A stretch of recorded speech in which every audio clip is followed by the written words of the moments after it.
The corporations have not yet won. Community still exists in small tucked-away areas not often talked about. Artists and businesses beginning to thrive in places thought to be defeated. Dave, I like to call him David Francis. And I, Tom Maslowski, are here to give you a glimpse of what's going down in downtown J-Town. We're going to be interviewing all of our favorite musicians, artists, and business owners that give every ounce of themselves into what they do.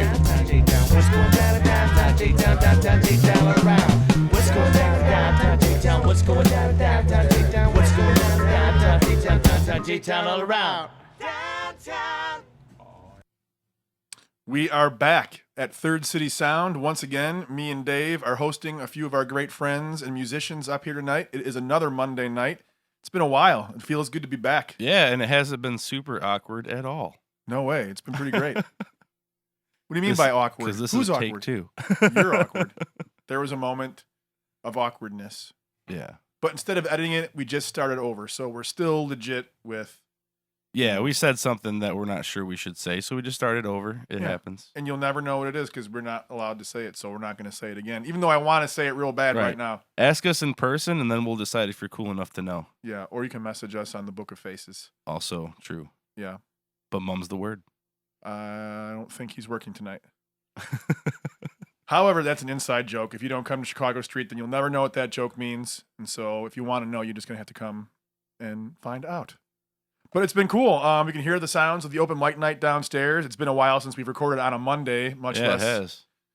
During the week. Yeah, it's been pretty nice. Yeah. And we're also very pleased to have Nick Domberg and Tim Streit from the Bad Saddles here in the studio tonight. Hey, pleasure to be here, man. Gentlemen. Thanks for having us, Tom. Oh, yeah. I'm glad we finally got you in here. We were like playing phone tag for a while I know. there. It's been a while. What do you guys got for the first song? Well, Nick, what There's we a got? song called Time's Been Working on You. It's off of Bad Saddle's latest album, Thirds. Yeah. And come check us out at some gigs, and you'll be able to purchase this CD, and this song would be on it. Well, you'll have to entice us right now. Okay. Take it away, Nickaroo.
just get by here.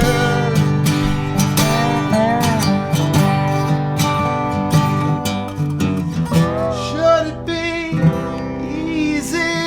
No, I won't deny it, my dear. I know that time's been working on you. It's been killing me too. I know that time's been working on you, and it's killing me too.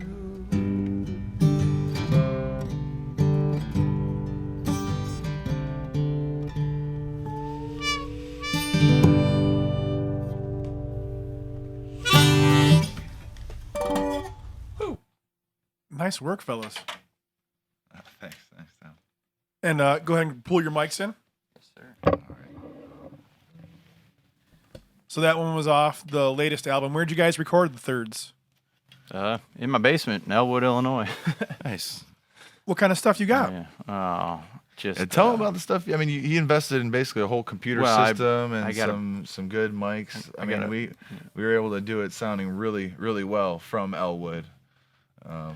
Yeah, I got a buddy who went to Columbia in Chicago, and he learned audio recording, and he worked at a studio in Aurora for a while, and he gave me the specs for their actual recording computer for the studio, and I went and bought all the parts and built a computer, man, and we just kind of rigged it together. We only had an 8-track input, so it was pretty tough to do, but we worked together and we did it. It was crazy. Did you do it live, or was it recorded separate instruments at separate times? We did the drums pretty much from the start, and we had a click track going, and we'd have a scratch instrument, and somebody would play with Johnny, and then we just overdub from that. We did do some recordings in Aurora at the studio I'm talking about. I don't know if I'd be able to plug that in, but Yeah, you can. it's you can name Gremlin drop. Studios in Aurora, Illinois. Guy named Sam Beckley works there and owns it, and it's a pretty cool place. We did 2 of the songs there. So Did we do 2 whole songs there? yeah, I think so. Okay. So yeah, it was an interesting process, and that particular song we just did right there. We play those instruments kind of like that on the record, but that was Nick's song, and it was so perfect for our band. It was unbelievable. Yeah, I was going to say, because Nick, you were a relatively recent addition to the band. Is that right? Yeah. Well, it's been a few years now, I think. Yeah, it's been 2 years now. About 2 years now. But after they were still pressing their second album. Yeah, when I was joining up with them, and they at first they asked if I wanted to write with them a little bit, and I was honored to do that. I was playing with some other great groups and still great friends of mine, but I looked at Bad Saddles and I thought, that's kind of what I would like to be doing. So they asked me to write a song or two, I think, at one point, and that was that was an honor right there. Nick actually plays on a lot of our older stuff too. Even in an old band I was in, he came in and did some congas and stuff, and then on another solo thing I kind of did, he came in and did a bunch of stuff. So he's always been a song brother. It's just So how long have you guys been friends with each other? Well, should start actually, with funny you should Kyle. say Kyle, his older brother. I was in a punk band with Kyle in the 7th grade called the Scumbags. Nice. So, See? so it kind of goes way back. It's a great theme so far on this show. Nearly, I'd say, what, Dave? 95% of all the musicians that have been on here started off in metal. Oh yeah. Yeah, Or it's punk funny. of some There's a song lyric I remember from high school. It was "I'm not the one who was in a high school hardcore band," and I didn't realize until I got older how accurate that was. Everybody's in a high school hardcore band. All my other punk friends got way cooler than I did. We were only playing in my room band. Actually, we weren't even a garage band technically. But you guys were 13, right? Oh, Anyway, yeah, for yeah. listeners that don't know, my brother is in Bad Saddles also, Tim and Kyle Streit. And Kyle and Nick used to play, Now, your brother's name is Tim and Kyle? No. Yeah. Hey, come on now, man. Don't do that. No, my brother's name is Kyle, and my name is Tim. So, And can you help me remember how to say it? It's Streit. Get it right. Because I think I may have said it Get it wrong. right, it's About the first Streit. 6 times I said hello to Tim at Down Home Guitars. Oh, yeah. And finally, his politeness had worn off, and he just gave me the lowdown. I think I was calling him Streit for a couple of years. Oh, even. people butcher it. Oh, yeah. So that's a saying that you use like constantly. Oh, yeah. Yeah. It wasn't Try just to me get it being- right, man. People remember that, I think. Oh, yeah. I hope. Oh, yeah. You'll remember it now. You Well, have no, a clever I- mnemonic device. Like, Tom, what's your clever mnemonic device to remember your last name? Tom M. Just don't say it. If you're not Polish or from Chicago, then I'm just going to say Tom M. Hey, that works. Yeah. So, Nick, your first band then was a punk band with Kyle. Yeah, technically, yeah. And played with a couple other groups, duos, trios, Thirsty acoustic Travelers. singer-songwriter kind of groups. Yeah, Thirsty Travelers played with the Becker Brothers a lot. I think they were probably here not too long ago. They were here a few I played episodes with back. them for years. And yeah. And even before he like came into our band, we would play shows. You Yeah, know? because I was going to say, so when did you Yeah. actually start playing, Tim? Because I know your dad plays quite a bit. I mean, Yeah. everyone in your family seems to be pretty musical for the most part. Yeah, well, Kyle's the exception. He's gonna hear this and be like, oh man, he's gonna get all gooey and stuff. But Kyle is actually unbelievable at music. He's really good at music. He has and honestly, since like I first met him, he has been phenomenal on anything with strings on, especially anything with strings. Kyle has always Yeah, been. you can just hear it and Now, find it. And, What else does he play? Because I've only seen him play guitar. Oh man, he could. Anything with strings, Tom. You're not Well, listening? I mean, give me some. he could. examples. He's I don't know about played- him on violin, Harp? but I think anything short of that, he could. I've never heard him do harp, but his Cello? his bass, his guitar talents, and his drumming is just unbelievable. His drumming is actually Absolutely. vicious, you know. It is. But yeah, my pops too. He's been around. A lot of people know him. He's a kind of a folky guy. Plays acoustic guitar, and I don't know. He's been kind of messing around with the fiddle and just having fun with it. He just played a show with us a Yeah, couple days ago. we played at another bar over the weekend, and he kind of got up for an opening song. It was pretty cool. Nice. So He does that, you know. He doesn't play drums in any bands currently. Does he ever try to trade off with? Kyle, no. No.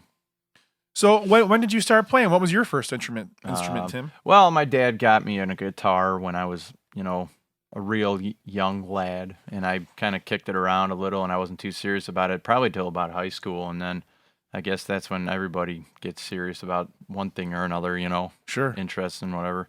But yeah, and then I started playing bass a little bit then, and then after high school is when I started actually playing out, and you know, that's when we started our other band, Dead Fingers, and Nick's been on those records too. And So what was Dead Fingers all about? That was just a crazy hard rock band. You could probably find stuff on YouTube and stuff, and that was just, my ears are still ringing from those shows. Do you guys have a lot of recordings from any of that stuff? We did like 2 EPs. Oh, I have wow. one of your CDs sitting in my room. I just saw it a couple days ago. We did some cool stuff, and then it kind of, you know, I don't know, people just, you know, separate and go their own directions, which is not bad, but No, I mean, if it wasn't for that, yeah. a lot of this music scene wouldn't even really exist. Yeah. Everyone's been in a band with each other at one point or another, you know? Yeah, that's true. That's right. It's a pretty enclosed gene pool. But it's actually pretty large, though. It is fairly large. So let me know, no birth defects or anything Well, like that. you guys know Will and Ellis, who are also on the latest Bad Saddles album. Oh, Uh, okay. They're all over the album. They're on, I think, 3 or 4 of the tracks, or Yeah, they're on a lot of them. yeah. Those guys are pretty dope, aren't they? Those Oh, yeah. guys are Oh, dope. yeah. Yes. I'll never pass up an opportunity to sing their praises. Honestly. Holy That's cow. just so lame, dude. That's so lame. Plugging your own band like that. That's okay. No, I was Whoa. I was Who the first plugged the one to band? mention it. They rock. He was hinting. Dave was totally hinting. So now we have to say. And No, by the way, don't- Dave don't was in even the say big what land. band I'm Yep. in. With, No, see, I'm going to talk over you if you try to say what band I'm in. It's not about that. I already did. No, it the is whole about world heard that because you Big guys Land are Yep. tearing it Big up, Land Yep. man. Your band's awesome. We all love Big it. Land It is Yep. awesome. Thanks. Then Yeah, yeah. hopefully we'll get Kevin up here. He's the leader, man. He Gotta said get he him would up come up for episode 100, and Jeff Julian wanted to do episode 101. So Oh, okay. we're gonna have to kind of hurry up if we want those guys up here. Yeah, I heard Julian had some interest. Yeah, it's in Yeah. the works. They want to do the 100th anniversary. That's what they said. Nice. It's interesting talking about the horn players and all the recordings. Actually, I don't know if I've ever told Nick this, but I remember when they came to do the recordings, man, they just like did 2 tracks with 2 different instruments, and they did them 2 at the same time, and then they overdubbed them, and it turned into this New Orleans style sound. It was awesome. And we did 3 songs, and we knocked them out. On the 4th song, I wanted them to do the song we just did. I wanted a sax solo over that song. And Nick was like, no, we have to do Happy. And I think we even like scuffled about it a bit. And then John was like, Happy is a name of the song on. Yeah. Happy is the title of the song. Happy. But John, our drummer, came in and said, no, you have to listen to Nick. They're both his songs. And we listened. I was like, all right, Nick, you got it. These guys went in there and did it. And that turned out to be the best song on the record. Nice. Seriously. Even with the horns, everything they did was perfect. And I think you had jammed with them. Oh, yeah. A couple times on that song. So they knew what they were getting into. At least Ellis was familiar with that song. Yeah. Well, there's always all the jam nights around. Oh, And everyone kind of always gets up and plays with each other. And you start learning each other's songs. Like, I know a bunch of John Green songs now and River Horse songs, and it's just from kind of hanging out, and especially at this time of night, if we go downstairs and they're still down there playing, that's when you just go up and do whatever. It'll be, 3 of our good friends in the crowd and Ben Berkey. We can like learn songs on the spot. It's always really fun like that. So and Ellis and Will are no stranger to that situation at all. Those guys played nearly every single night. Right. I don't know how they do it without getting in trouble,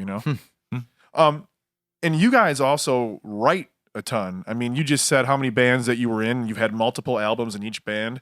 Do you, well, we'll go one at a time, but Tim, do you have like a ritual? Do you, where do you draw from when you write? Is there a ritual? Is there certain topics? What really inspires you to write so much? I don't know. Never thought about it. Never thought about it too much. It's just expression, man. It's like the art of it. It's just, you write what you feel and you got to express it, because how else are you going to sing your blues? You know what I mean? Well, that's how I feel about it anyway. Okay. Do you have like a notebook? Is it just kind of random when it comes out? You just sketch it down? Do you have like a moment when you sit down? Do you have a favorite notebook or a favorite chair or something, like an area that you go sit in to feel inspired? You know what? I know Nick has like 1,800 notebooks and little notes everywhere, and I always I like leaning on Nick for stuff because he always has cool stuff like that. But I think I just kind of kick around ideas in my head, and when I pick up my guitar, I kind of find things, and then have lyrical ideas, and I have maybe a melody will pop in, and actually there's a song I'm working on now, and I was working on 3 different songs, and they all came together as one, and that was kind of cool. Yeah, that's the best when that happens. And, you have these parts laying around for a while, and you're like, yes, they all go together. That's why. That's why you never throw away this stuff. Even, if there's anything you like at all about it, even just a little bit, don't throw it away. That's one of the blessings of the voice memo feature on cell phones, right? It's like the best scratch pad ever. You can say, it's in the key of G. I'm using these chords, and you can play it. Oh, yeah. It's the best, because I used to be horrible. I would forget. I would always remember combinations of notes, but never like the rhythm. I'd always somehow miss a piece of what I was doing before. What about you, Nick? You write like a crazy person also. Tim was just saying, you have notebook after notebook. Do you have a certain ritual that you go through?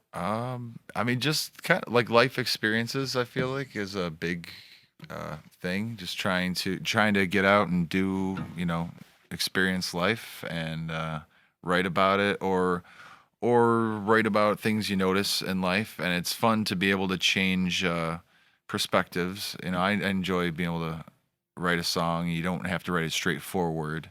You can take another point of view. You can, maybe use another character to express yourself. Sure. It can go a lot of different ways. I feel like so it's kind of Nick therapeutic. Is very good at sometimes. that, actually. I feel like when I write, it's more like nothing is hidden. I'm just saying what I'm saying. And I feel like when I think we have a good thing going there. Yeah, that's a good balance, right? Because Yeah. some people like the literal thing or the metaphorical way. Sometimes you need a break, even if you do like one or the other. It's always kind of refreshing to hear a different thing.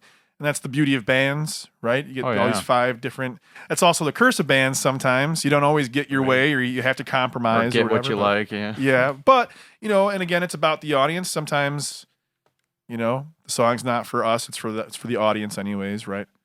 What inspired you, Nick, to be a songwriter in this way? Because I mean, you said you started off playing punk. When did you make the transition into other kinds of music? Well, I think I was always much more into classic rock and blues, and my buddies were like more like ages ahead of me in coolness of like punk knowledge. So I was cool enough in the 7th grade to kind of be in the punk band. But no, I mean, I was. My dad was a singer songwriter actually. Oh, I did not know that. Yeah. He played in a band called Creeper, and I sort of grew up wandering around, music being played very loudly, kind of a hard rock band. Nice. So that was, got to give my dad definitely, some credit on that. For sure. Grew And up they were around good it at too. all They were times. good. Creeper.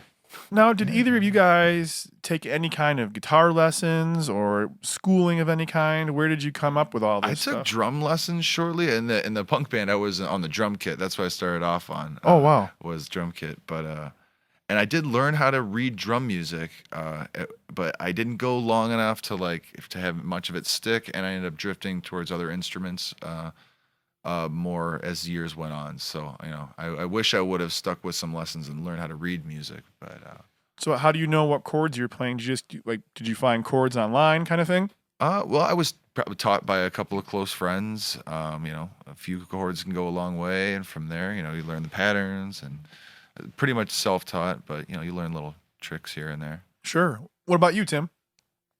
Well, Kyle was already playing, and I think my dad got him some lessons for a very short time. And the irony of it is, they think that Steve Hairbrichter taught Kyle when he was a kid. Oh, wow. Yeah. Yeah, Steve was teaching. Well, now He was up in Beverly. Yeah, we used to live up that way. Oh, is that right? Yeah. Yeah, he did. He was at a store up there. I forget the name of the place now, though. Folk something, yeah. Maybe World like music, something like Yeah. that. Yeah, something like that. maybe 103rd and Cicero They're or going to be something. like, that was so wrong when they hear this. No, the name of it was this. No, that's great. But Kyle didn't, I don't think he stuck in lessons long, but he through our dad, we learned enough to, I remember my dad came in once and he traced his hand on a sheet of paper, and on the fingers he put 1, 2, 3, 4, and then on the flip side of the paper was like just tabs of all the chords, and the dots were the numbers, and he said, this is where you put your fingers, and it was like, 15 chords, and I was like, oh man. Go to town, buddy. And then he said, you got to learn that bar chord. It's just, the universe expands when you learn that bar chord. Yeah, that's definitely level 3, right? Oh, yeah. You got to do the open chord capo business first. Oh, yeah. Now, and you found Steve again at Down Home Guitars, which is more or less how I met you. Mm-hmm. Oh, yeah. I know we've known different people, like mutual friends and stuff back in the day, and I know my brother dated your sister for a while, yeah. but I don't think we ever actually met during all that. Right. kind of I stuff. think it was definitely the guitar shop or the pub, Chicago Street. But And how did you come across? Was it just because your dad was into bluegrass? actually, my dad is a folkie, and he started going to the bluegrass jams, and he kind of not dragged me along. He kind of was, encouraging me to come along, and I went and I started going to the Monday night jams that he has at Tribes, and I think it's back at the Tinley one on Mondays. Yeah. And that's how I met Steve, and after about 3 years, and that's how I got in there. Sure. Yeah. Now, and they also have that jam at Down Home Guitars on Thursdays Mm-hmm. too. Oh yeah. Were you up at that one at all? A couple times. That's I feel like the songs get a little more technical on Mondays. You know what I mean? They do. Yeah, They do. Yeah, it's it's a little definitely more elementary Thursdays, but it's good. It's a good thing for the community and for people, and especially in the summer with cruise night and everything, and it's good for people that are just learning to come and learn. I learned so many tricks playing, just going to hang out at those jams. Yeah, they let me. I remember when I started playing upright bass. That's where I, started learning more songs. No one was gonna be mad at you if you made a mistake. Right. And everyone was cool enough to shout out chords to you if you didn't know the song. So I mean, it was an awesome place to do that. Nick, do you ever get any bluegrass kind of stuff going? I don't know if I ever heard you play that. Honestly, not really. I think I would lend best to bluegrass on a cajon, but some would say that's It's breaking the rules, That's breaking man. the No, rules. there is Oh, no no. rules. There is no rules, and I Or firmly a believe harmonica. that. I mean, I could chug along with some bluegrass stuff. I like bluegrass music, sure. And you are a really good conga player. That was fun the other night when you came and jammed with me and Hoffer up at What was the name of that place? Oh, On the Rocks. Yeah, on the Rocks. Yeah, heck yeah, that was a fun night. That was awesome to play with you guys. That was pretty cool. Yeah, because at first Alex was like, "Hey, come on up. You know, it's not going to be a very busy night. It's Taste of Joliet, so no one's really going to be like coming through probably. So you might as well just have some fun." But yeah, sure. It ended up being kind of packed in there. Yeah, no, it was pretty packed. It was a did good all night. right. People were digging it too. People really liking it. Now, I know you guys play up at the Donut a lot. You play at Chicago Street pretty often. You did the Rialto Music Monday. What's coming up? As of right now, Nick's got a couple shows coming up, but as a band, we will be back at the pub on August 5th, and I believe coming soon. I'm working on a Red Line Tap gig in August also. Is anybody opening for you guys on August 5th here at Chicago Street Pub? Yes, actually. The last couple times we played here, we just did it on our own, but I don't know if you know Tall Paul, and Another bluegrass guy. Another bluegrass guy. He's the upright bass player, and he looks like Jeff Goldblum. And you can come out and see him August 5th. He looks like Jeff Goldblum. But Tall Paul and his honky tonk guitar, they will be opening for us. So okay, no, he's obviously on upright bass for all that. yeah, actually no, he's got a different upright bass player for that. And What? he plays guitar, man. I have never seen him hold a guitar. He just cut a CD, and I recommend everybody come out and check him out. He's very cool. All right, August 5th. Not bad. What do you got, Nick? Well, actually, Oh, and those are the chimes signaling the end of the interview portion of our interview. Nick, go ahead, man. What else? no, it's okay. I'm going to be playing with Alex Hoffer again actually on July 1st at a place called Horns and Halos in Shanahan. Oh. Yeah. And it's July 1st. And then I'm going to be doing a set at the place called the Sandlot in Joliet on July 7th with some other singer-songwriters too. I believe you'll just have to come and see what's going on that night as well. In the Sandlot on July 7th for that one. Now, I know you guys were saying that you had a brand new song tonight. Yeah, really. Yeah, it's really. a brand new one. I love when bands bring a brand new song on the show. It's the best. Yeah, this is It's exclusive, this will man. be interesting. So what's the background on this one? What's the name of this one? Well, the background of this one's called. Why don't you tell him, Nick? Tell him. Well, the song's about losing your shoes, I guess, to put it very simply. Or your shoes walking out on you. Or It's called No Shoes Blues. watching out for your footprints, maybe. Typical. Let me put this cheater on. Actually, Nick, we didn't mention. I know you mentioned that he is a swell conga player, but he is actually a very, very good harmonica player. Oh, we're about to bust out the harp. Now that I say that, now he's in a. He does good. He knows it because he plays it every open mic night. But I guess I'll give a whirl on singing this one. I do believe it's more fit for a Nick vocal, but just to have us both singing, Little adjustment. Well, we co-wrote this song like a couple of weeks ago. Yeah, it was spur of the moment. He came to help me move furniture, and then we, I've been kicking this song around, and it's pretty standard blues, but it's fun. Dave, is this too much? Did I move the microphone too far? All right. Blind Owl would be proud. Okay.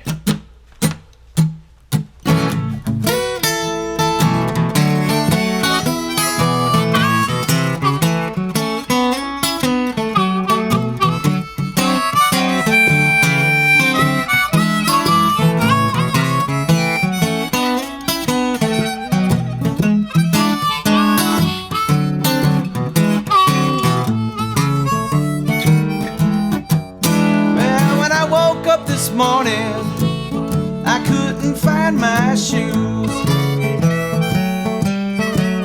I said I woke up this morning, I couldn't find my shoes. This is the 4th time this month, and I don't know what I'm gonna do.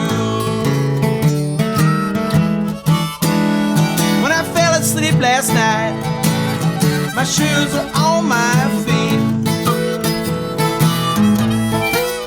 When I hit that concrete floor, my shoes are on my feet. Oh, how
my footprints wouldn't lead to me.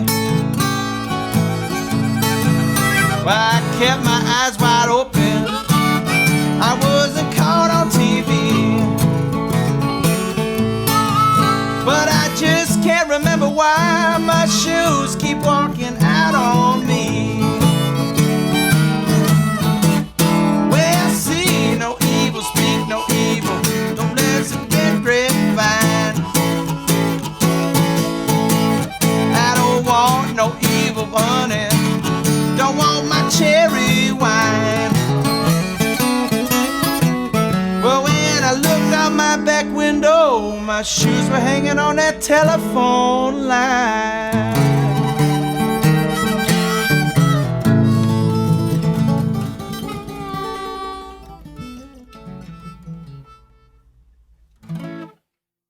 That was awesome. That was a great take.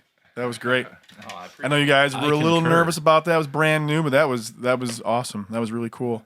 Yeah, I think it'll be cool with the whole band and with Nick singing and wailing and, you know. I agree. Cool. Seemed like to keep you on vocals. That was good, man. You did a fucking awesome job. I agree. I totally agree with that. I was like, man, that your voice sounded awesome on that. Bluesy. Dave, Tom. do you have any closing statements you want to say? Any words of wisdom? Safety? Not really. Drive safe, folks. Drive safety. Drive safety. Drive safety. Drive safety all the way home. It felt like a Seatbelt while. safety. It was good to do this again. It felt like we'd taken some time off. But It was like an extra 2 days that we didn't do it. It felt like eternity, right? I know, right? It was cool to be back on Mondays. It was great to hear the open mic night going downstairs again, honestly. Yeah. Gives a little bit Keeping more. the scene alive. Yeah. Sounds more energetic. Thank you, Dave, once again for doing all the work that you do. Yeah, thank you, Dave. And thank you, Bill Aldrich, for constantly letting us use this amazing studio. Third City Sound, downtown Joliet, above Chicago Street Pub. Speaking of which, we also would like to thank Kathy and Michael Trisna for letting us stay up here and do all this crazy stuff. Absolutely. Watch for the Rialto Square Theater is going to have another Local Music Monday on July 10th. It's going to be Alex Hoffer's opening, and then, who's in the middle? It's Alex Hoffer, and then there's Chicago Farmer and Ed Anderson. Oh no, I forgot the middle person. But you know what? We're There's so busted invitations right now. and evites all over the place and events, and I will be posting it like crazy. I already have on the Facebook page for what's going down in downtown J-Town. So with this, we'd like to say good night, and thank you for listening once again. This has been What's Going Down in Downtown J-Town.